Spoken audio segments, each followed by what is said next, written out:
Hola, buenas tardes. Yo soy la doctora Fabiola Gallardo Gómez y el día de hoy vamos a hablar sobre síndrome de ovario poliquístico, el cual es un tema muy importante ya que es un padecimiento que se presenta comúnmente en mujeres en etapa fértil de un 8 a un 13%.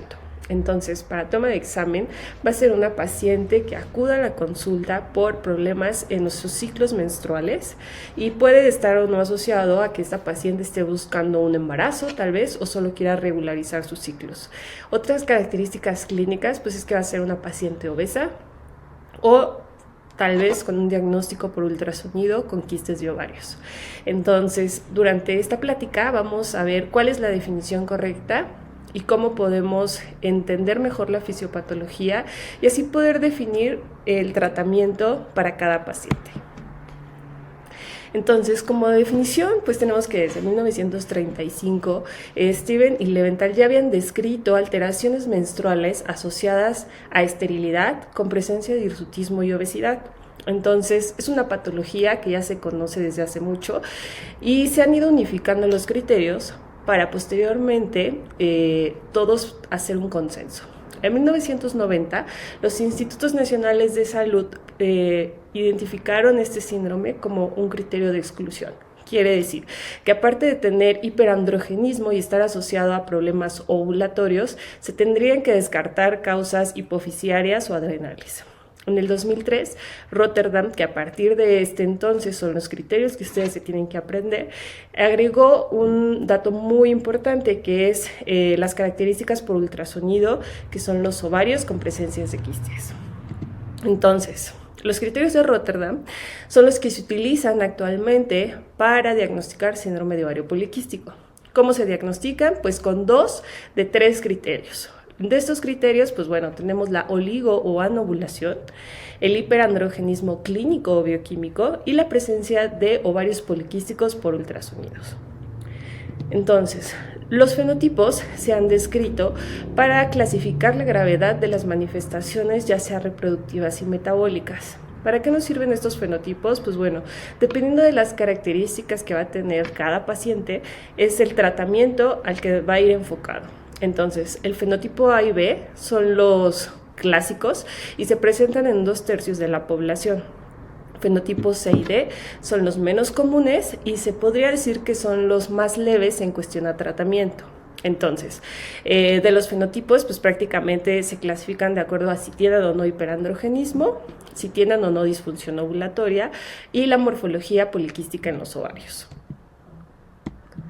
Para entender un poquito más sobre esto, bueno, pues vamos a hablar un poco sobre la fisiopatología.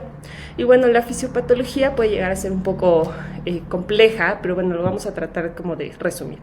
Es una disfunción neuroendocrina, la cual se caracteriza que a nivel hipotalámico los pulsos de GnRH van a estar aumentados. Entonces esto va a hacer que se produzca una mayor frecuencia y pulsación de LH y una disminución en la FSH. Entonces recuerden que a grandes rasgos en el síndrome de ovario poliquístico va a estar aumentada la LH y va a estar disminuida la FSH. Y esto es muy importante porque a nivel del ovario, el ovario va a tener 2 células bien importantes. Las células de la teca, las cuales van a tener receptores hacia LH, y las células de la granulosa, que van a tener receptores de FSH. Entonces, cuando la LH se une al receptor de las células de la teca del ovario, en las células de la teca se encarga de producir andrógenos. Y esta aromatización se produce en las células de la granulosa.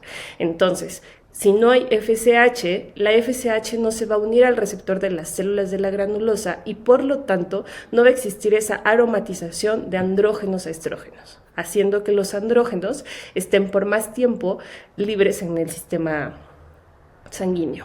¿Ok? Entonces, se considera también un trastorno metabólico porque la resistencia a la insulina genera hiperinsulinemia. Y esto es importante porque actúa por 3 vías.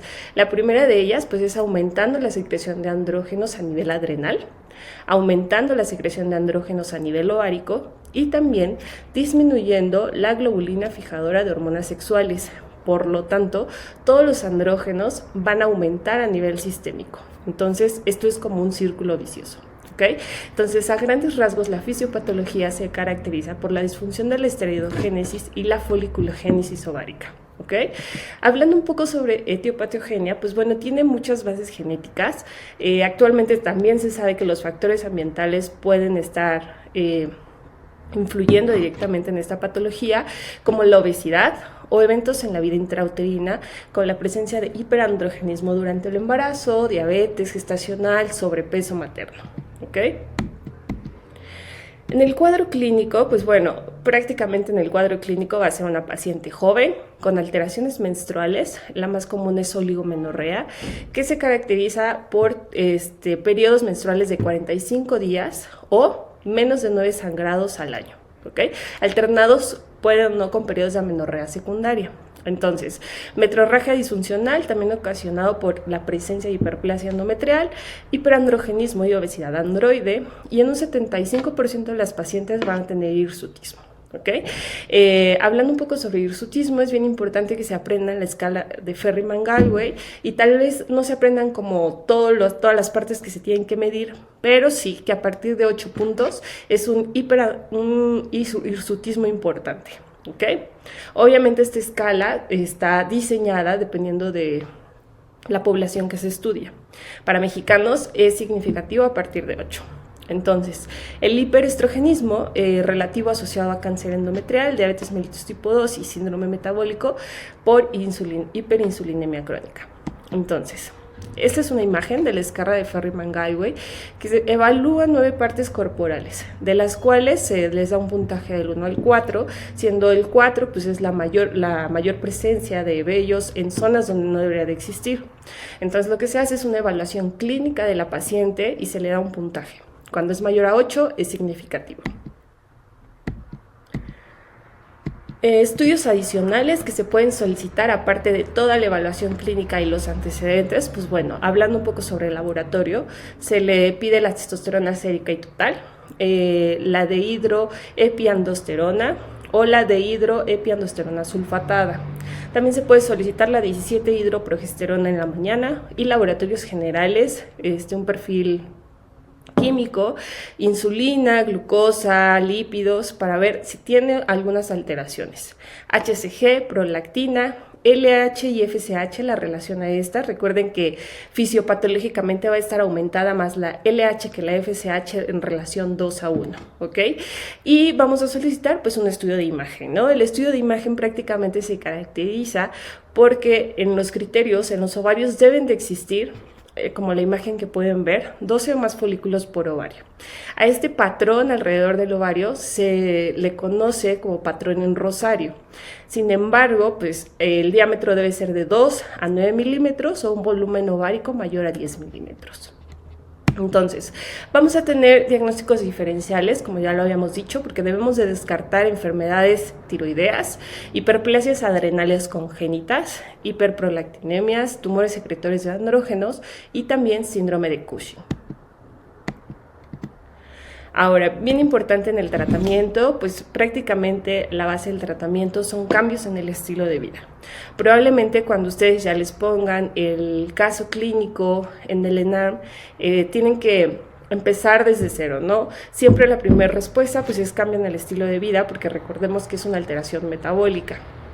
El tratamiento farmacológico se enfoca prácticamente en 2 partes, si la mujer desea o no embarazo. Si no desea embarazo, pues siempre se va a tratar de corregir cuáles son las alteraciones que tiene esa paciente. Si tiene hiperandrogenismo o hirsutismo, el tratamiento puede ser farmacológico y cosmético con remoción de láser. Si es de trastornos menstruales, lo que se tiene que hacer es regularizar esos ciclos. Y si tiene alteraciones metabólicas, pues bueno, empezar con dieta, ejercicio, y si no funciona, pues bueno, también un tratamiento farmacológico adecuado. Si la mujer sí desea embarazo, aparte de corregir lo que anteriormente decimos, también se le tiene que ofrecer inductores de la ovulación, como citrato de clomifeno o letrozol. Bien importante, actualmente el letrozol es el indicado para inductor de ovulación en síndrome de ovario poliquístico. ¿Por qué? Porque ya se ha visto que el citrato de clomifeno puede generar una hiperestimulación.